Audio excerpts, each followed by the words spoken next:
को देख लेता है, क्योंकि राम तुम बहुत सुंदर हो और तुम्हारी सुंदरता को देख करके और तुम्हारे कर्म को देख करके मैं तो ये कहूंगा कि आज मैं धन्य हूं। क्यों? आज तुम मेरे सामने हाथ जोड़े खड़े हो। अरे हाथ तो मुझे आपके सामने जोड़ करके खड़ा होना चाहिए।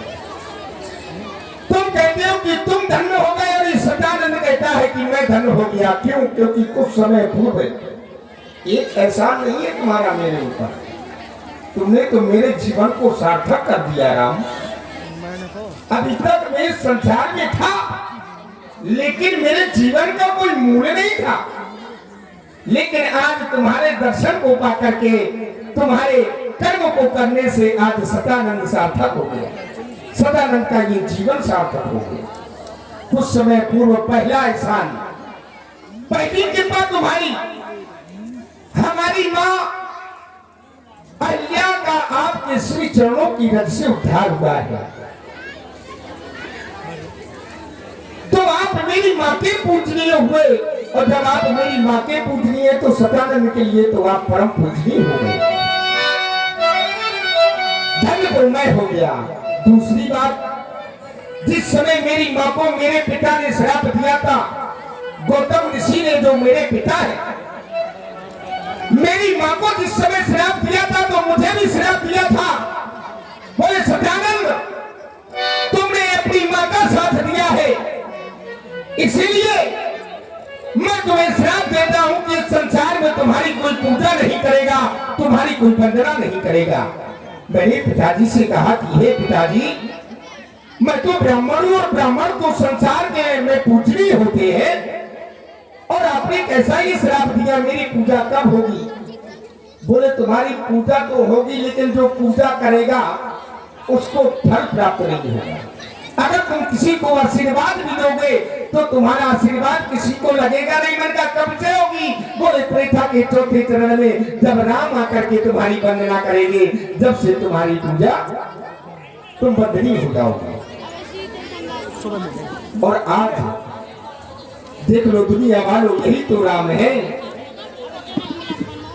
आज परमात्मा होकर भी आज हमें प्रणाम कर रहे हैं। क्यों? क्योंकि क्षत्रियों का धर्म होता है ब्राह्मणों को प्रणाम करना। आज परमात्मा होते भी क्षत्रियों के ग्रह में उन्होंने जन्म लिया है, तो अपने क्षत्रिय धर्म को निभा रहे हैं, और आज परमात्मा होके भी आज प्रणाम कर रहे हैं। राम, इसलिए तो तुमको मर्यादा पुरुषोत्तम कहते हैं। धन्य है राम। आशीर्वाद चाहते हो, ब्राह्मण हूं, आशीर्वाद तो दे नहीं सकता, लेकिन हृदय इतना प्रफुल्लित है आपको देखने से, सुंदर छल देख करके कि कुछ कामना करूंगा। प्यासे अधर सशक्ते अंतस राम तुम्हें भगवान कहेंगे। तुम देख रहे हो ना राम, ये जीव धरा के कितने जीव बैठे हुए, तुम देख रहे हो ये जीव धरा के कितनी तुमसे आस लगाए, पलक पांव में बिछा रहे हैं, निज नैनों में स्वप्न सजाए, और इनका स्वप्न क्या है कि राम हमें मिल जाए, राम मुझे मिल जाए। अगर तुम्हें मिल जाओ तो क्या होगा इनके जीवन का, पाकर तुमको ये सब हुए सार्थक, यही मेरे दिनमान कहेंगे। प्यासे अधर सशक्ते अंतस राम तुम्हें भगवान कहेंगे, राम तुम्हें भगवान कहेंगे। लक्ष्मण, तुम प्यासे जन की प्यास बुझाना, तुम प्यासे जन की प्यास बुझाना, गुण अपनाना, दोष भुलाना, और जो तोड़े इन कोमल कलियों को उन सूलों पर तुम बच गिराना। भैया की सेवा तुम करते रहना, भैया की सेवा तुम करते रहना, यही मेरे वरदान कहेंगे। प्यासे अधर सशक्ते अंतस लखन तुम्हें भगवान कहेंगे, राम तुम्हें भगवान कहेंगे। महामुनि, मैं चल रहा हूँ, आप अस्सी में पधारे, मेरा प्रणाम।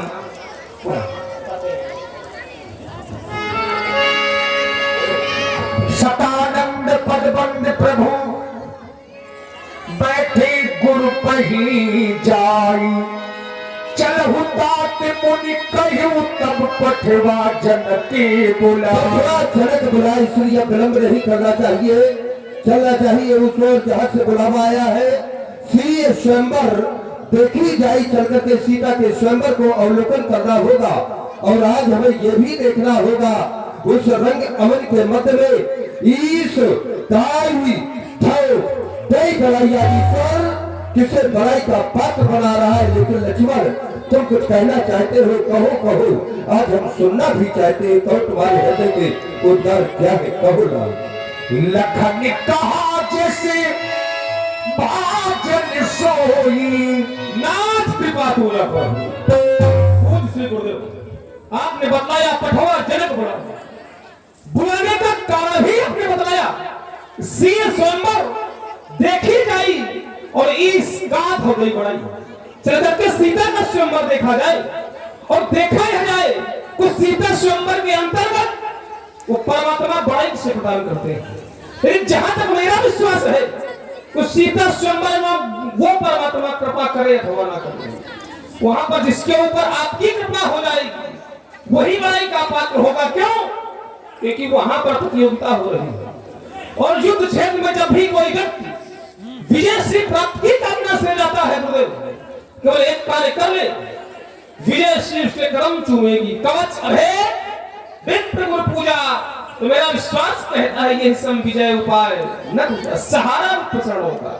अब सहारा केवल ब्राह्मणों के चरणों का ही है, बाकी वो सब ढीला है। सहारा भी चरणों का जो है प्राणों से प्यारा है, वही अस्कीर्ति का भागी अटल अनुभव हमारा है। कहां तक दम टिकेगा ना उस मैथिली स्वयंवर में जहां रामचंद्र की किरणें उदित में उजाला है। आपकी छत्र छाया में सुमन चुन भी चढ़ाएंगे, अटल विश्वास है मेरा बड़ाई में आप पाएंगे।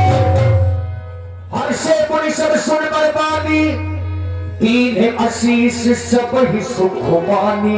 तुम्हारे वचन सत्य हो, जो तुमने कहा है यही हमारा आशीर्वाद है।